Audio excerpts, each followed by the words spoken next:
ಬಳಿರಿಯಲೈ ಮಾನವ ಧೀರ ಮುಕುಟ ತಟಘಟಿತ ಪಟುತರ ವಾಕ್ಪುಟದಿಂದ ನಿಟಿಲಾಂಬಕನ ಅನಂತ ನಾಮಂಗಳಂ ಭಜಿಸುತ್ತಾ ಈ ಮಣಿಮೆಯ ಮಂಟಪಕ್ಕೆ ಬಂದ ದಿಟ್ಟ ರಾಜರ ಅಡಿ ತಟ್ಟನೆ ನಿಟಿಲ ತಟಘಟಿತಕರ ಸಂಪುಟನಾಗಿ ತುಟಿ ಮಿಸಗದ ದಿಟ್ಟ ಭಾವದಿಂದ ಕೇಳುವ ಪಟಕುಲಾಗ್ರಣಿ ನೀನಾವನಲೇ ಸೂತ ಪ್ರಖ್ಯಾತ. ಸಾರಥಿ ಸಾರಥಿ ಎಂದು ಕರೆಯುತ್ತಾರೆ ಧ್ವರಿಯೇ, ತಮ್ಮ ನಾಮಾಂಕಿತವನ್ನು ನಾನರಿಯೇ. ಬಳಿರೇ ಎಲೈ ಸಾರಥಿ, ನಮ್ಮನ್ನು ದಾರುಂದು ಕೇಳುತ್ತಿರುವೆಯಾ? ಹಾಗಾದರೆ ನಮ್ಮ ಉತ್ತಮವಾದ ನಾಮವನ್ನು ಸತ್ಯವಾಗಿ ಬಿತ್ತರಿಸುವ ಚಿತ್ತವಿಟ್ಟು ಹತ್ತಿಯಿಂದ ಮನಗೊಟ್ಟು ಚಿತ್ತವಿಟ್ಟು ಕೇಳುವಂಥವನಾಗುಯಲ. ಯಾವ ದಾನವರ ಮುಕುಟಾಗ್ರಗಳು ಪಳನ ಭೂತಳ ಕುದಿಸುವ ಪ್ರಚಂಡತರ ಸೂತ್ರ ಭಕ್ತ ಭಾವಂಬುದಿ ಚಂದ್ರ.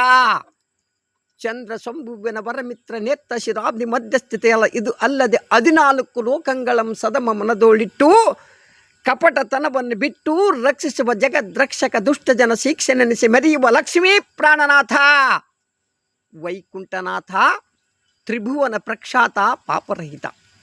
ಇಂಥ ಶ್ರೀ ಹರಿಯ ಗರ್ಭದೋಳು ಜನಿಸಿದ ಗಿಳಿಯ ತುರಂಗ ಅಂಗನೀಯರೋಳು ಮೋಹನಾಂಗ.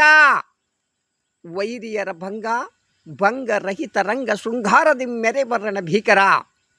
ಧೀರನಾಮಾಂಕಿತ ಮನ್ಮಥ ಮಹಾರಾಜನೆಂದು ತಿಳಿಯಲೈ ಸಾರಥಿ, ತಿಳಿಯಿತೇನಿದ ನಾಮಾಂಕಿತ ಸಂಗತಿ, ಒಡಿಸು ಜೈ ಭೇರಿ ಜಾಗೃತಿ. ಬಳಿರೇ ಎಲೈ ಸಾರಥಿ, ಈ ಸಭಾ ಮಧ್ಯಕ್ಕೆ ಬಂದ ಕಾರಣವೇನೆಂದು ಕೇಳುತ್ತಿರುವೆಯಾ? ಮುಪ್ಪುರಾಂತಕ ಸಕ ಸರ್ಪ ಸೈನನಾದ ನಮ್ಮಪ್ಪನು ಹೊಪ್ಪದಿಂದ ಕರೆಸಿದ ಕಾರಣ ತಪ್ಪದೇ ಬರೋಣವಾಯಿತು. ಜಾಗೃತಿಯಿಂದ ನಮ್ಮ ತಂದೆಯನ್ನು ತೋರಿಸು ಸಾರಥಿ, ಅತಿ ಜಾಗೃತಿ. ನಮೋ ನಮೋ ಜನಕ. ಹೇ ಅಪ್ಪಯ್ಯ, ಇಂದಿನ ದಿನ ಸುಂದರಾಂಗಿಯರ ಮುಂದೆ ಲತ್ತ ಪಗಡೆಗಳ ಆಡುವ ಬಾಳ್ಯದಲ್ಲಿ ನಿಮ್ಮ ಕಡೆಯಿಂದ ಒಬ್ಬ ಚಾರನು ಬಂದು ಧ್ವನಿ ಮಾಡಿಕರ ಪಲ್ಲವ ಮುಗಿದು ನಿಮ್ಮ ಜನಕನ ಅಪ್ಪಣೆಯಾಗಿರುವುದು ತಪ್ಪದೆ ಬರಬೇಕೆಂದು ತಕ್ಷಣವೇ ಲಕ್ಷ್ಯ ಬಿಟ್ಟು ಒಡಮಟ್ಟು ಸಡಗರದಿಂದ ಗಡಗಡನೆ ಬಂದ ಜನಕ. ಹೇ ಅಪ್ಪಯ್ಯ, ಪ್ರಚೂರರಾದ ಪ್ರಚುರರು ನಿನ್ನ ಮನಸ್ಸಿಗೆ ಪ್ರತಿ ಆಚರಿಸಿದರೆ ಹೇಗೆ?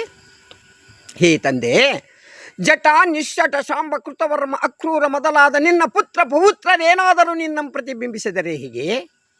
ಹೇ ಅಪ್ಪಯ್ಯ, ನಿರ್ಜರ ನರೇಂದ್ರನಾದ ಪ್ರಾಜ್ಞನನು ನಿನ್ನನ್ನು ವರ್ಜಿಸಿದನೇ ಹೇಗೆ? ಹೇ ಅಪ್ಪಯ್ಯ, ತಪ್ಪದೆ ಹೇಳ ದರ್ಪದಿಂದ ಅವರ ಕರ್ಪೂರಗಳಂ ಹಿಡಿದು ಕುಪ್ಪಳಿಸಿ ದುಪ್ಪನೆ ಭೂಮಿಗೆ ಅಪ್ಪಳಿಸದೆ ಹೋದರೆ ಬಾಪುರ ವೀರಕುಮಾರನೆಂಬ ಧೀರ ನಾಮವೇತಕ್ಕೆ ತಂದೆ. ನೀ ಕರೆಸಿದರೆ ನಾ ಬಂದೆ ಕರ ಮುಗಿದು ನಿಂದೆ ಪೇಳನ ಮುಂದೆ.